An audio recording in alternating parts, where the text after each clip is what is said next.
السلام علیکم ورحمۃ اللہ وبرکاتہ۔ ان الحمد للہ وحدہ والصلاة والسلام علی سید الخلق نبینا محمد وعلی آلہ وصحبہ اجمعین۔ قال النبی صلی اللہ علیہ وسلم کلکم راع وکلکم مسئول عن رعیتہ، او کما قال علیہ الصلاۃ والسلام۔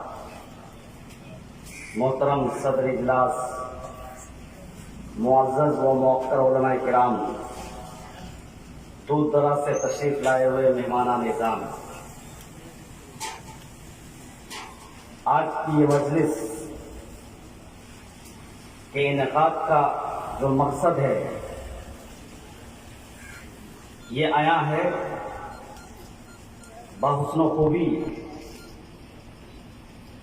ہمیں پتہ چل گیا ہے کہ آج کے اس اجلاس کا اہم مقصد کیا ہے، لہذا بلا تمہید میں اپنی بات شروع کرنا چاہتا ہوں۔ محترم سامعین،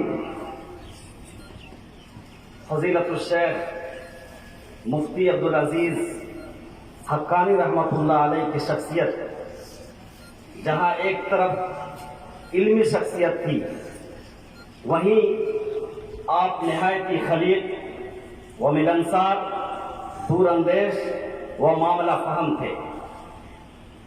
آپ نے اپنی پوری زندگی اسلام کی نشر و اشاعت میں گزاری ہے۔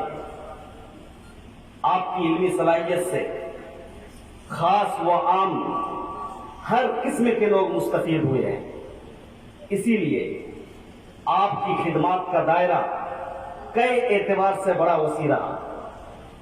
اگر تدریسی خدمات کی بات کی جائے تو آپ پوری زندگی بھر اس مبارک عمل سے جڑے رہے اور ہزاروں تشنگان علوم نبوت کی علمی پرورش کرتے رہے، ہزاروں لوگوں کی علمی تشنگی بجھاتے رہے۔ اگر آپ کی دعوتی سرگرمیوں کی بات کی جائے تو آپ کی خدمت کا دائرہ مزید وسیع نظر آتا ہے۔ جھارکھنڈ اور اس کے مضافات میں انعقاد ہونے والے دینی اجلاس میں تقریباً ہر اجلاس میں آپ ایک اہم حصہ ہوا کرتے اور نہایت ہی سادگی اور جامعیت کے ساتھ مختصر وقت میں بہت ساری قیمتی باتیں پیش کر جاتے ہیں۔ اگر آپ فتاوی کی بات کریں تو اللہ تبارک و تعالی نے شیخ رحمۃ اللہ علیہ کو فہم و فراست سے نوازا تھا، بالخصوص پیچیدہ مسائل کی باریک بینی میں شیخ کو اچھا خاصا موقع حاصل تھا۔ اسی لیے فتاوی کے بعد میں آپ نے عبور حاصل کیا اور اس مبارک عمل سے بھی آپ آخری حیات تک، آپ زندگی کے آخری دن تک جڑے رہے۔ حاضرین، اس کے علاوہ بے شمار علمی، معاشرتی اور دیگر سرگرمیوں میں آپ پیش رہے۔ یعنی خلاصے کے طور پر اگر کہا جائے تو آپ نے اپنی زندگی کا ہر لمحہ امت کے مفاد میں گزارا ہے۔ یہ ادارہ جہاں آج ہم ہیں، آپ کی علمی تحقیق کا ایک عظیم سرمایہ ہے۔ اب شیخ کے بہت سارے بلند عزائم تھے، آپ نے اس ادارے کی بنیاد عظیم اہداف کے حصول کے لیے رکھی تھی۔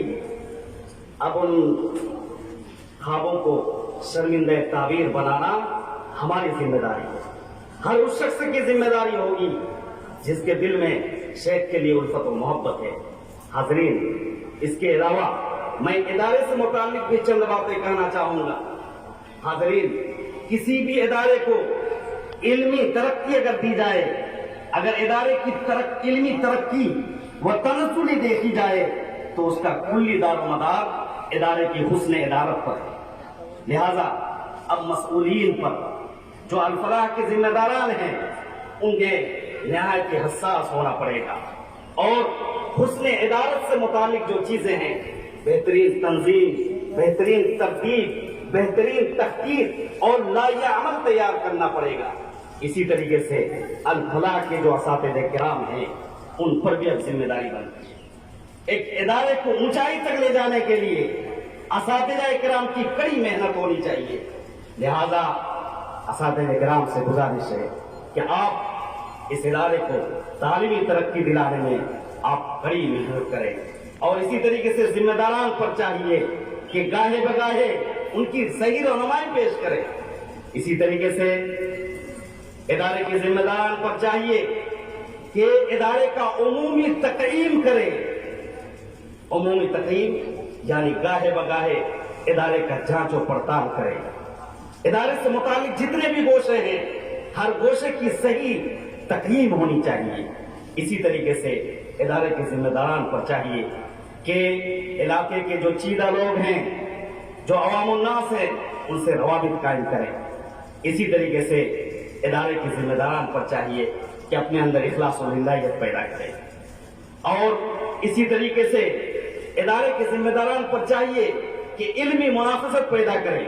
جب تک ان تمام پہلوؤں پر غور نہ کیا جائے کسی بھی ادارے کو علمی ترقی دلانا نہایت مشکل ہے۔ میں اخیر میں اللہ تعالیٰ سے دعا کروں گا کہ اللہ تعالیٰ شیخ کے جو بلند عزائم تھے، اللہ انہیں پائے تکمیل تک پہنچانے کے لیے ہمیں اقدام کرنے کی توفیق دے۔ اقول قولی ھذا واستغفر اللہ لی ولکم ولسائر المسلمین۔ اللہم ارنا الحق حقا وارزقنا اتباعہ وارنا الباطل باطلا وارزقنا اجتنابہ، وصلی اللہ علی نبینا محمد وعلی آلہ وصحبہ اجمعین۔